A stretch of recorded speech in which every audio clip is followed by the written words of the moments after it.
My mom was in Hollywood, and she was really the top Hollywood actress at the time. And she went to see Open City.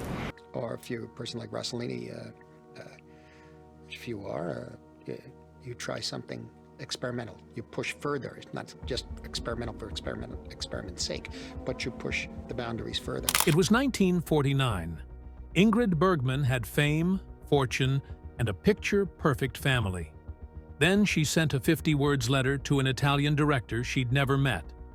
What followed was a scandal so huge it reached Congress, a pregnancy that shocked the nation, and an exile that lasted 7 years. From Hollywood's most beloved star to its most hated woman, this is the true story of Ingrid Bergman, who risked everything for love. Ingrid Bergman was born on August 29, 1915, in Stockholm, Sweden. Her father, Justus, was a photographer, and her mother, Frida, came from Germany. From the very start, Ingrid's life seemed full of both promise and pain. When she was just 2 years old, her mother died. Left in her father's care, Ingrid became his favorite subject to photograph. He adored her, taking picture after picture, unknowingly preparing her for a life in front of the camera. But life didn't let Ingrid hold on to happiness for long. On her 14th birthday, her father passed away from stomach cancer. Losing both parents so young left her feeling lost and alone. She was sent to live with her Aunt Ellen, but tragedy struck again just 6 months later, when Ellen also died. Finally, Ingrid went to live with her Uncle Otto and Aunt Hulda, who already had 5 kids of their own. Life was tough, but Ingrid held on. Even with all the sadness in her life, Ingrid found a spark of hope in acting. She was accepted into the Royal Dramatic Theatre School in Stockholm, a place where legends like Greta Garbo had trained. Most students had to study for 3 years before getting a role, but Ingrid was cast in a play after just a few months.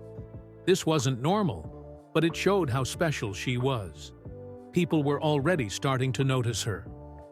During her first summer break, a Swedish film studio offered her a job. Ingrid decided to leave the theater school and focus on movies instead. Her first few roles were small, but she quickly became one of Sweden's most talked-about stars. Her big moment came in 1936 with the film Intermezzo. She played a pianist who falls in love with a married violinist. The movie was a hit, and Ingrid's emotional performance made her a star in Sweden. At that time, Ingrid made a decision she would later regret. In 1938, while married to her first husband, Peter Lindström, and pregnant with their daughter, Pia, she signed a contract with a German film studio. This was during the rise of the Nazi regime, and Ingrid quickly realized how dangerous things were in Berlin. She later said that anyone important in German cinema had to join the Nazi Party. She made only one film there, The Four Companions, before leaving. This could have ruined her career, but instead, she returned to Sweden, and soon after, she was off to Hollywood, where her life would change forever. But her path to Hollywood was unexpected. It all started when an elevator operator told Kay Brown, who worked for David O. Selznick, about a Swedish film called Intermezzo.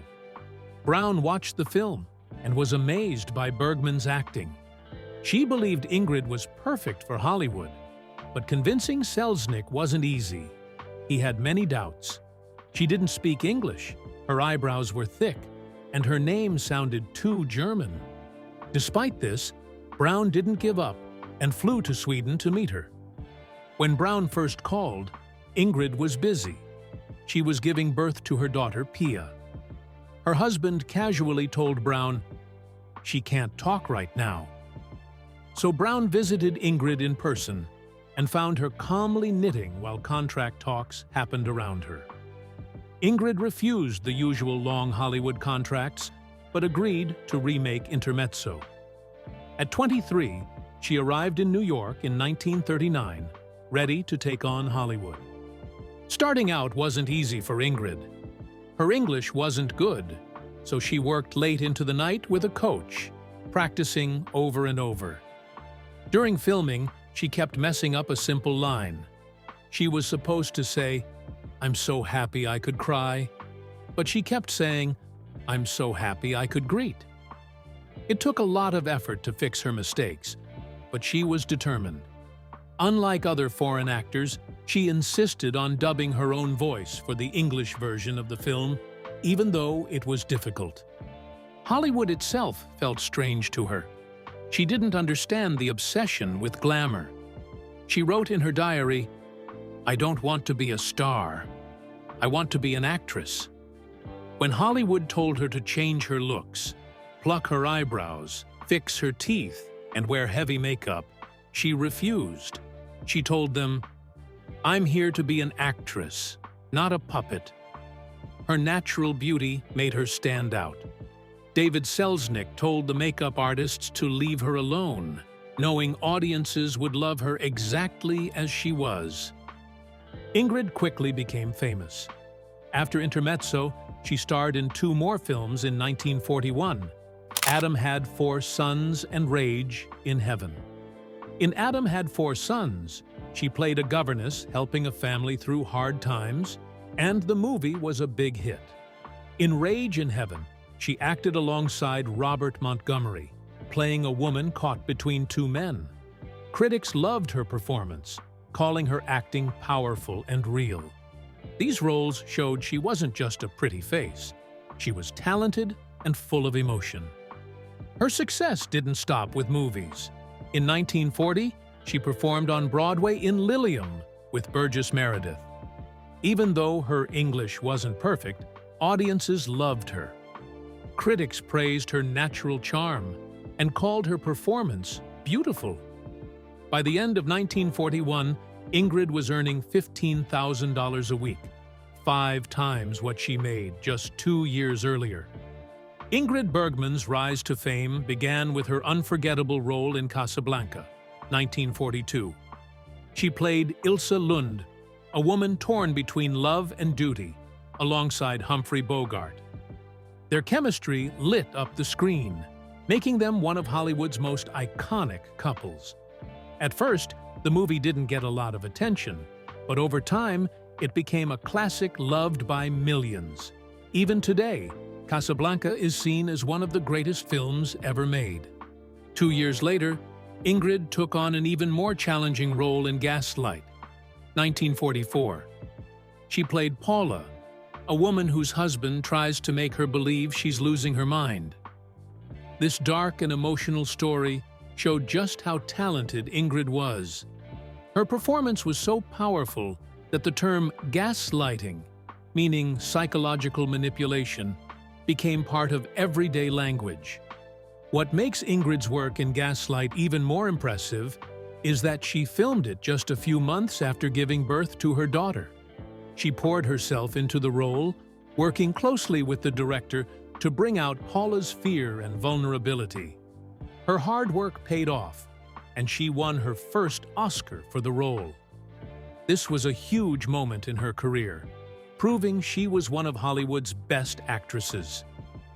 Ingrid Bergman's time working with Alfred Hitchcock changed her career forever.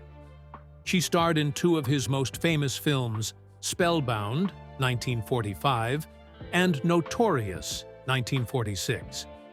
These movies showed how talented she was and made her one of the biggest stars in Hollywood. In Spellbound, she played Dr. Constance Peterson, a psychoanalyst who falls in love with a man, Gregory Peck, who might be a murderer. The story was about psychoanalysis, a topic people were very curious about after World War II. Bergman's role was unusual for the time because she played a smart, professional woman in a field dominated by men. She worked hard to make the character feel real, even studying psychoanalysis to prepare. The film was a big hit and earned 6 Oscar nominations. One of the most memorable parts was a dream sequence created by the famous artist Salvador Dali, which made the movie stand out visually. Just a year later, Bergman and Hitchcock worked together again on Notorious.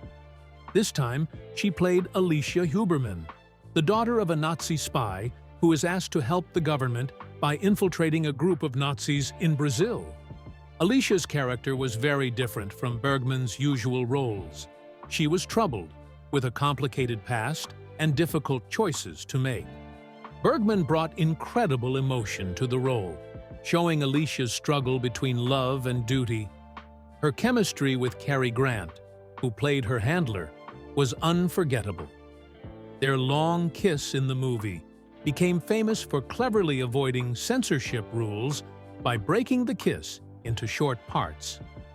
Notorious was a huge success and is still considered one of Hitchcock's greatest films. Bergman's performance in it is seen as one of her best.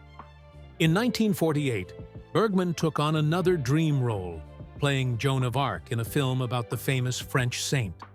She had wanted to play Joan for years and had already done so on Broadway, winning a Tony Award for her performance.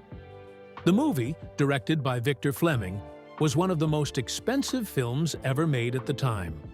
The producers worked hard to make it feel authentic, even consulting museums for accurate costumes and props. Bergman prepared for the role by learning to ride horses, use swords, and studying Joan's life deeply. She even insisted on wearing little makeup to make her portrayal feel more real. The movie didn't do as well as she hoped. Critics loved Bergman's acting but thought the film was too slow. Still, her performance earned her another Oscar nomination. Playing Joan of Arc added to Bergman's reputation as a symbol of purity and goodness. This image had started with earlier roles, like the nun she played in The Bells of St. Mary's. However, this saintly image made the scandal in her personal life that came later even more shocking to her fans. Meanwhile, Ingrid Bergman's personal life was full of love, success, and difficult choices. Her first marriage to Petter Lindström seemed like it would last forever, but her rising fame changed everything. They met in Stockholm in 1933 when she was only 18. 4 years later, in 1937, they got married. Petter was a dentist, with big dreams of becoming a neurosurgeon. Their daughter, Pia, was born in 1938, just as Ingrid's acting career started taking off. At first, they were happy, but things got harder as Ingrid's work kept her away from home. Petter finished his medical degree in 1943, but he struggled to deal with Ingrid's growing fame.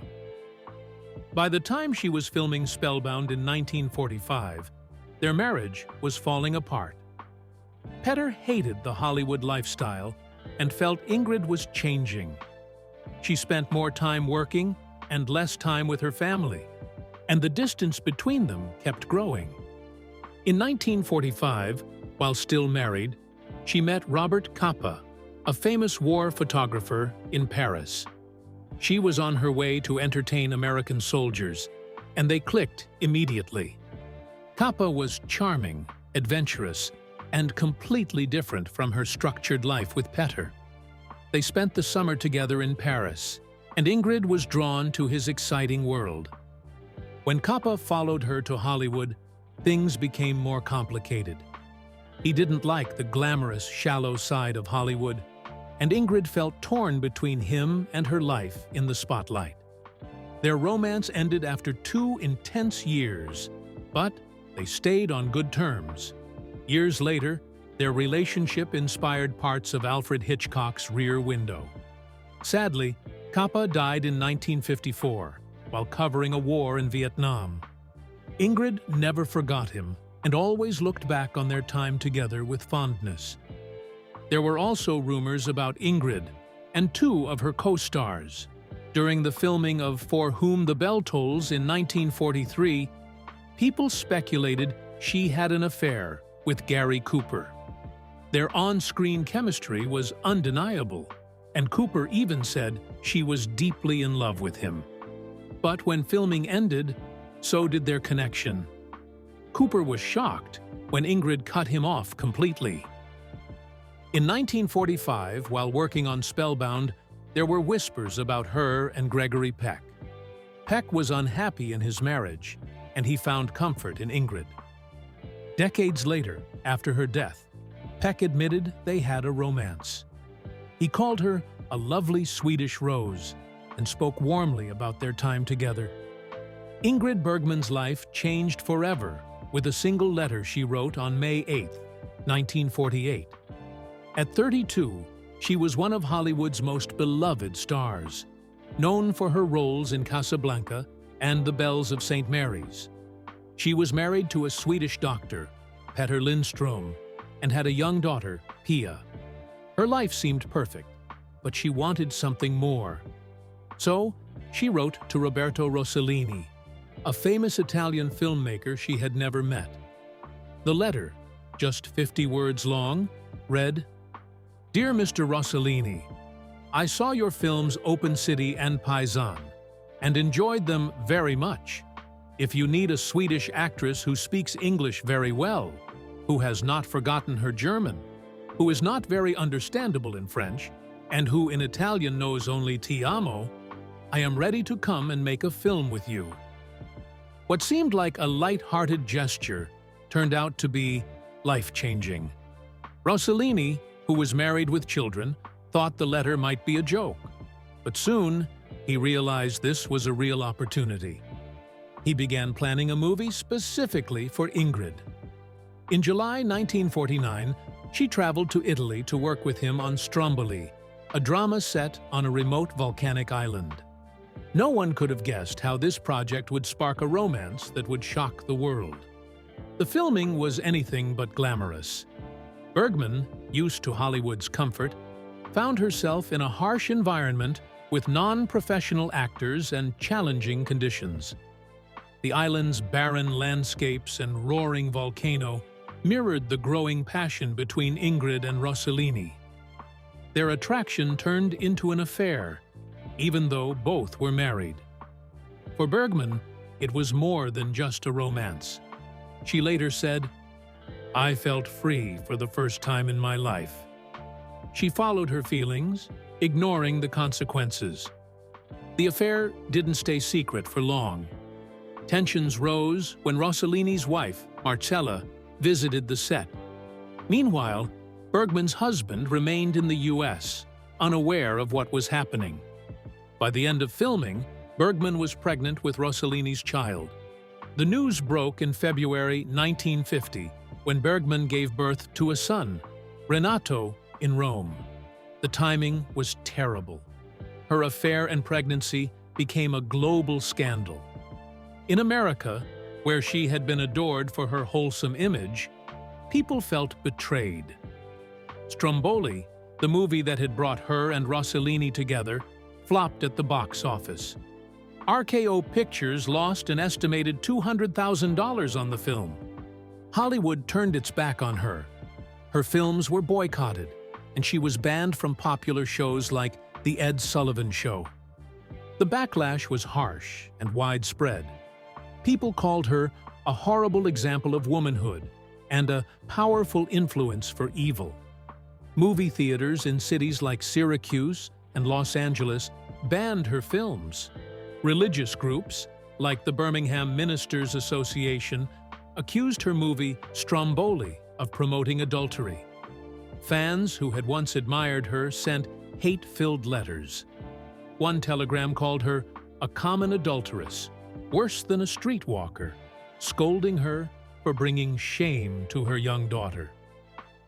The scandal dominated headlines, with gossip columnists like Hedda Hopper and Luella Parsons fueling the fire. Even Ed Sullivan banned her from appearing on his show. The Vatican also joined the criticism, turning her affair into an international controversy. The public pressure was overwhelming, forcing Bergman to stay mostly hidden in her apartment as the birth of her son approached. The affair even reached the U.S. Senate, where Senator Edwin C. Johnson delivered a fiery speech condemning Bergman and Rossellini. He accused Bergman of attacking the institution of marriage and labeled Rossellini a fascist libertine and a former Nazi collaborator. Johnson's outrage didn't stop at words. he proposed a law that would require actors and filmmakers to be licensed by the government, allowing licenses to be revoked for immoral behavior. This shocking proposal alarmed civil liberties groups, who called it an attack on free speech. Although the bill never gained traction, it showed how deeply the scandal had penetrated American society and politics. The relentless condemnation left Bergman with no choice but to leave Hollywood. On August 5, 1950, she stood in front of reporters in Rome and said something no one expected. She was divorcing her husband and stepping away from public life.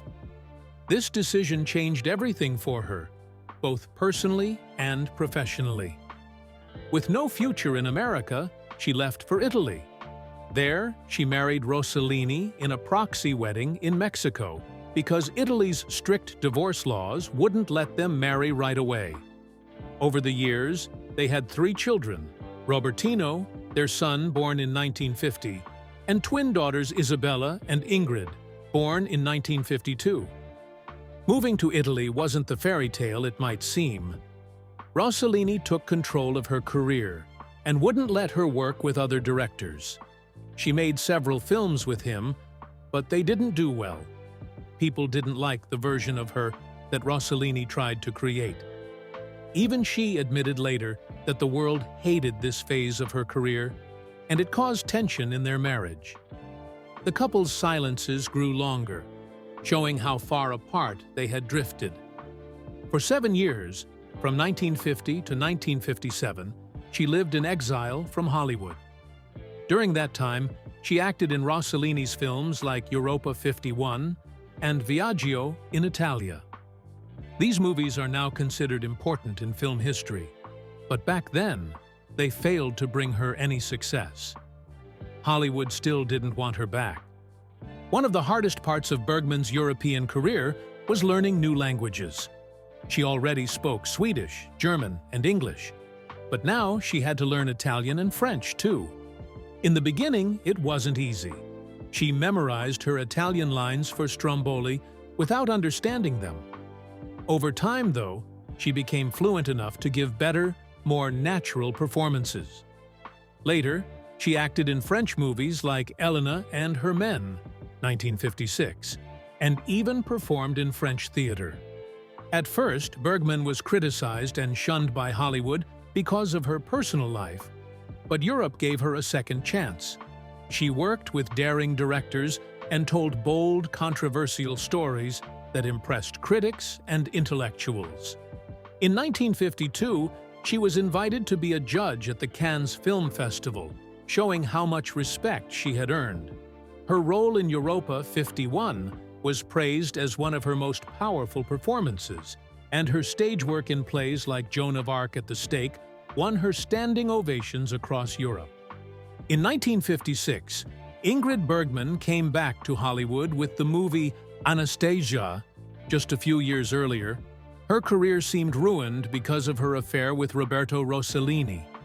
People thought Hollywood would never accept her again. But on September 18, 1956, her return became official when Anastasia premiered in New York City at the Roxy Theater. The movie was a big gamble for the studio, costing a lot of money to make, but it worked. Ingrid played a woman claiming to be the last surviving daughter of Tsar Nicholas II. Critics loved her performance. Even Bosley Crowther from the New York Times, who had judged her harshly in the past, called it amazing and said she deserved an Oscar. The movie made over $6 million, proving everyone wrong who thought her career was over. Interestingly, Ingrid never read the play or watched earlier versions of the story. She built her performance entirely from the script and her own ideas, and it paid off. The next year, in 1957, Ingrid won her second Oscar for her role in Anastasia. But she didn't go to the ceremony. She was still nervous about how people might react to her, so she stayed in Paris, where she was acting in a play called Tea and Sympathy. Instead of being there, she sent a recorded message to thank everyone. In the video, She joked about her life, saying, "I've gone from saint to whore and back to saint again." Her friend, Cary Grant, accepted the award for her. After this, Ingrid's career started to bloom again. In 1958, she made her first big appearance in Hollywood since the scandal. She came to the Oscars to present the award for Best Picture. As soon as she walked on stage, the audience stood up and clapped for nearly 2 minutes. Ingrid was so moved that she cried. This moment showed that Hollywood and the public had finally forgiven her. After that, her career was unstoppable. She starred in movies like Indiscreet with Cary Grant, and even won her third Oscar in 1961 for Murder on the Orient Express. Over the years, she worked on 13 movies, 7 plays, and several TV shows.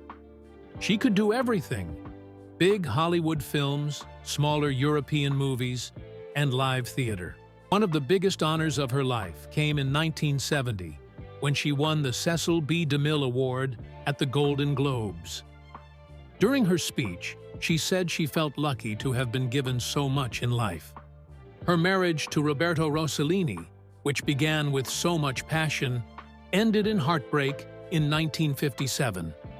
Their time together was full of challenges. They made movies that didn't do well, and their personal life was no better. Rossellini's cheating made things even harder for Ingrid, and eventually they went their separate ways. Not long after, Ingrid met someone new, Lars Schmidt, a Swedish theater producer. They got married on December 21st, 1958, in London. This marriage felt like a fresh start for Ingrid. Lars understood her career and supported her, unlike Rossellini, who always wanted to control her choices. For a while, their life together seemed peaceful and happy. But even this relationship didn't last forever. After nearly 20 years together, they divorced in 1975. The reason? Lars had an affair that led to a child with another woman. This betrayal hit Ingrid hard, reopening old wounds from the public scandals she had faced earlier in her life. Through all of this, Ingrid stayed close to her children. She kept custody of her twin daughters from her marriage to Rossellini, while her son, Roberto Jr., chose to live with his father. Her oldest daughter, Pia, from her first marriage, had a rocky relationship with Ingrid for years because of the earlier scandals. Thankfully, they eventually made peace and grew close again. Ingrid's final big movie role came in 1978 with Autumn Sonata. It was a powerful film directed by Ingmar Bergman, one of Sweden's most famous filmmakers. In the movie, Ingrid played Charla, a famous pianist who reconnects with her daughter Eva, played by Liv Ullmann after years apart. The story focused on their complicated relationship, filled with guilt, anger, and the hope for forgiveness. Filming Autumn Sonata wasn't easy. Ingmar Bergman was a tough director, and at first, he wasn't happy with Ingrid's performance. But after they talked things through, Ingrid gave a performance he later called brilliant. In the movie, it looks like Ingrid is playing the piano, but the actual music was performed by a talented pianist named Käbi Larate, who was Ingmar Bergman's ex-wife. Ingrid Bergman passed away on her 67th birthday, August 29, 1982, in London, England. It was both a sad and touching moment. For 7 years, she had been fighting breast cancer. She went through a double mastectomy and tough chemotherapy treatments. Even while sick, she kept working, showing the same passion and strength that had always been part of her life. On her last day, Ingrid was surrounded by her family and close friends at home. Her daughter, Isabella Rossellini, said she was in good spirits. They spent the day talking about old memories, sharing laughter, and enjoying champagne and cake. Ingrid loved celebrating her birthday, and this one was no different. Later that evening, she went to bed and passed away peacefully in her sleep around midnight. It felt bittersweet, as if life had come full circle. She left the world on the same day she had entered it. The news of her death spread quickly, and the world mourned her loss. Tributes came from Hollywood and Europe, where she was loved and respected. At the Venice Film Festival, which was happening at the time, organizers arranged a special screening of her film Autumn Sonata. Famous filmmakers like Federico Fellini and Michelangelo Antonioni attended, along with her dear friend and co-star Cary Grant. Cary was so emotional that he cried while talking about her, remembering the amazing person she was. Only weeks after her death, Ingrid won a posthumous Emmy Award for her role in A Woman Called Golda. The ceremony on September 19, 1982, became a celebration of her life. The movie had been her final role, where she played Israeli Prime Minister Golda Meir. Filming wasn't easy. She worked long hours in the hot sun of Israel while battling cancer. But she never let her illness stop her. She even did her own stunts, like running across rooftops, because she didn't want a body double. Ingrid's daughter, Pia Lindström, accepted the Emmy on her behalf. Her speech was emotional and heartfelt, bringing many in the audience to tears. Pia said her mother would have been thrilled by the honor. For Ingrid, playing Golda Meir was a special moment in her career, and she felt a strong connection to the character. A determined woman who faced challenges head-on. This Emmy was Ingrid's second, adding to her long list of awards, including 3 Oscars and 4 Golden Globes. It was a perfect way to honor a legendary actress who had spent 5 decades bringing unforgettable stories to life. Her career and life ended with dignity, grace, and the love of her fans worldwide.